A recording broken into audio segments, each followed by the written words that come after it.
शाळेत चालत जाताना मी माझा अनुभव सांगू इच्छित आहे। मी 6 वर्षाची असताना अंतरावर शाळेत पायी जाते। माझे नाव हिराबाई, वय 14 वर्षे, इयत्ता 8वी।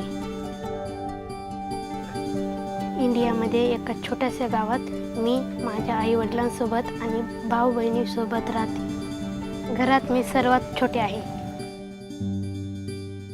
3.5 किलोमीटर अंतरावर शाळेत पायी जाते। ज्यावेळेस मी लहान होते त्यावेळेस मी आठवड्यातून 2 दिवस शाळेत जाऊ शकत नव्हते। ज्यावेळेस मी आणि माझी मैत्रीण शाळेत चालवतो त्यावेळेस खूप मोठमोठी डुकरे आमच्या समोर येत होती।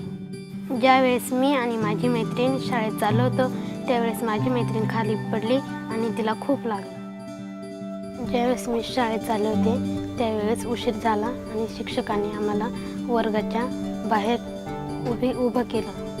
शाळेला मी बरेचदा उशिरा जात होते। गेल्या वर्षी मला चाइल्ड फंडकडून सायकल मिळाली। मला सायकल चालवता येत नव्हती त्यावेळेस माझ्या भावाकडून मी सायकल शिकले। सायकल भेटल्यानंतर मी खूप आनंद झाले आणि माझा गृहपाठ मी वेळेवर पूर्ण करू शकले आणि चालण्यासाठी मला कमी वेळ लागतो।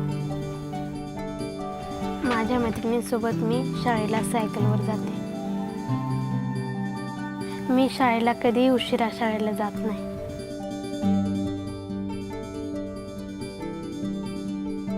हायस्कूलची शाळा पूर्ण झाल्यानंतर मी कॉलेजला जाणार। मी पोलीस ऑफिसर होणार आहे।